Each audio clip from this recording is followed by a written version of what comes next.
Have you been to 7 West Taphouse? I sure have. I have. Oh yeah, several times. Yes, I have. I've been to 7 West many times. Yeah. Yeah, absolutely, yep. Have you ever been to 7 West Taphouse? No.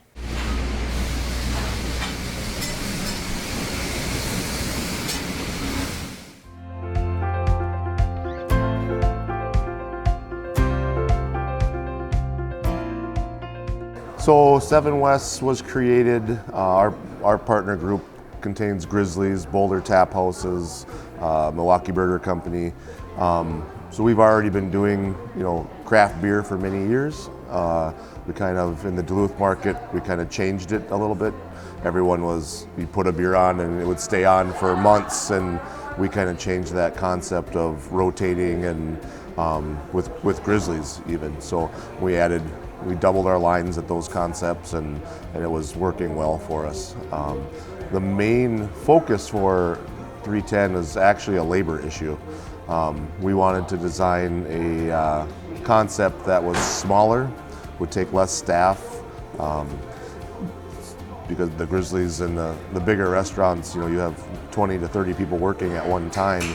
We don't even staff that many. We cut down to slow times. We can run it with 2 people.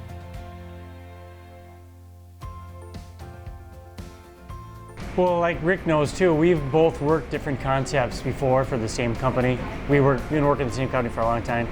And this just seemed like it had a niche that we could fill both in Duluth and here in St. Cloud. It's a lot different to run one of these than it is what our normal concepts are. It's actually a little bit easier, and it's because it's a little more specific and a little more focused. So it helps us keep on track easier. It's a great concept to run in a smaller, quick-paced type of atmosphere that we need. Needed a hole to be filled downtown, and it's filling it. It's a good fit for downtown. The space is available. We really think we needed a place like this in downtown St. Cloud, and we home office out of St. Cloud, so it was pretty easy. Pretty easy fit. You can't do a whole lot with a 25 by 125 building. You're pretty limited, but we try to make it look old. I have a door fetish. I buy old doors, so a lot of the doors that are the bathrooms and stuff, we take old stuff and we make it work. Our carpenters hate it, but in this location, the window in the back is over 100 years old. We like to put windows in the men's room for some reason, and just makes it weird. And one of the new ones up in Duluth actually put a stained glass peacock over the men's bathroom, and people talk about it, just different ones. I've purchased a telephone booth from the early 1900s from England, and that's going to be a server station in the next one when we do it. So just some weird things, and we like to keep this, ceilings high, and not a lot of TVs. We'll put a couple, but the concept was to come in and enjoy a nice craft beer, have some good food, and the food doesn't have to be super fancy to be quality. We changed it up a little bit to make it, affordable. That was a big goal of ours, is to keep the price down when you have all these other concepts just raising prices left hand over fist, and we lowered them. Any afternoon, even over lunch, there's a lot of business regulars that come in for lunch, but in the afternoons, we have a lot of regulars that come in just to see what we've tapped lately. The Burger of the Month and Taco of the Month programs taken off really well, so they come in and see what we got cooking there. But there's guys coming in every day trying to see what the newest IPA is and what kind of stout we have, and that's really cool. And we have a good set of employees that actually know a little bit about craft beer, so it helps a lot. Half for 10. Down to slow times, we can run it with 2 people. Very little prep. It's the menu's fairly simple, but we add some twists to it that a lot of other places won't venture out to try. We do a burger of the month, a taco of the month, so we're doing crazy stuff with burgers, and putting them in waffles and syrup on them and all kinds of crazy things, and not recreating the wheel, but adding a nice twist to it in smaller towns and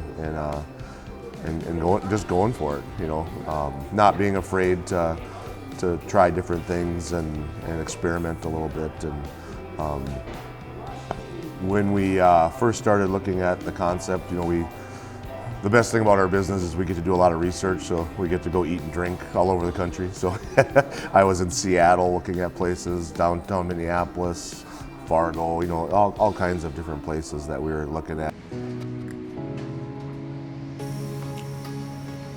Favorite burger? I would say the Sugar Daddy. The burger I had was just outstanding. I believe it was the Southern barbecue burger. It had coleslaw on it and barbecue sauce and bacon. That was so good. I highly recommend going to that place. I really like it. It always has a lot of good food. I'm a little upset that they don't have fried green beans anymore, but otherwise, like, their jalapeno poppers are still really good. Yeah, it's all about speed. I mean, there's some things that we do from scratch too that actually take a lot longer to prep, and we hang on to and build up that prep list, and then they're quick to make once they're on the line. So there's a quality and speed issue for some of those things. Like the jalapeno poppers, they're all handmade, and they're quick to make on the fly, but the prep time is pretty intense on them. Whenever I go into a place that has a big menu, I just cringe because I know it's not fresh because they're not going through it fast enough, you know. So just keeping it simple.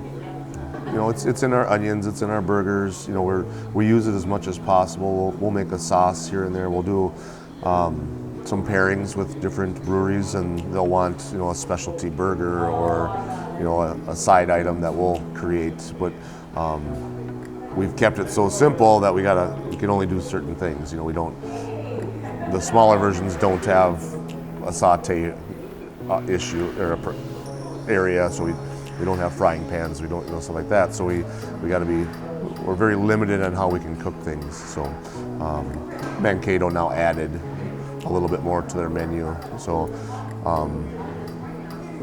hopefully it works. I think it's too much myself, but that's also a different version of this concept. So they could have very easily not called it 7 West and been just fine, you know, because it is so much bigger and stuff like that. So. It was strictly just burgers when we first opened. In another concept that we discovered that we can do tacos quickly and efficiently, and there's a lot of variety and a lot of options with ingredients we already have in store to make really good tacos. So it's a quick, easy finger food, and it kind of fits our overall mission really well to make sure that we can get it out fast, quick, and it's still of value and good. A lot of experimenting. You know, we're playing with rib tips right now. So they come pre-smoked, and we throw them in the fryer, and they serve with barbecue, and it's awesome. And so that's a nice little finger food treat that I would, as a guy, I mean, just love just nibbling on that. And when you're not super hungry, but you want something, and so we've had the freedom to try different things. And when you're in a corporate setting, you can do some specials and stuff, but you can't really change the menu. So we've had the liberty of changing the menu and going. I mean, we've done everything from bratwursts to different sandwiches to, you know, a bunch of salads that, you know, men don't want salads anyway, so it didn't work.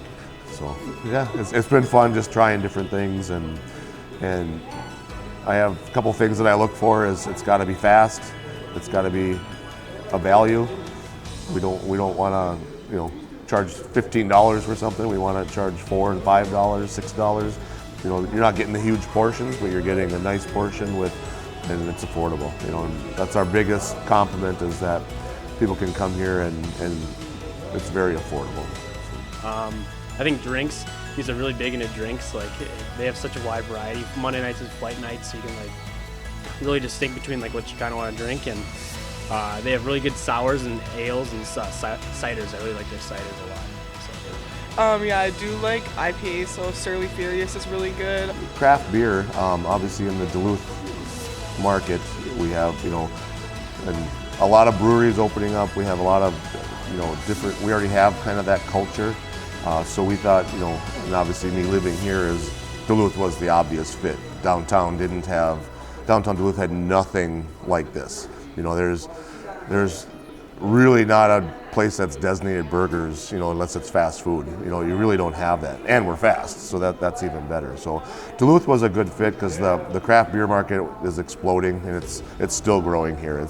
There's no end in sight. We get a brewery opening up every year here, for the last 6 years, and we're kind of a hub now. All the other breweries want their beer here, so we've opened up the market to many different breweries that would have never came to what I consider a smaller community, and we, in Superior, Wisconsin here, we have 50 tap lines, and you'd never in a million years thought anybody would drink anything but Miller Lite, so it's been exciting.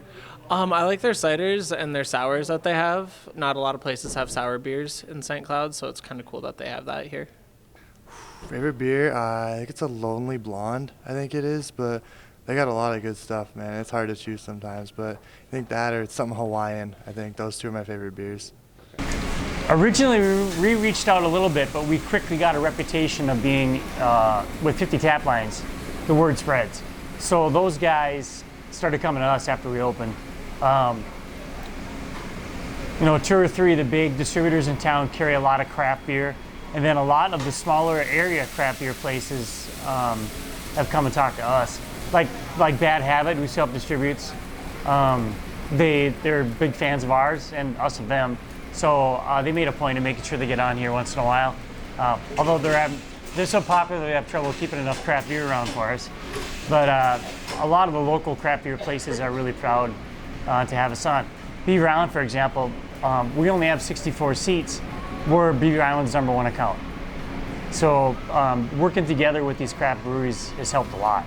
I don't know what it's called, but it's the citrus pale ale one. I like that.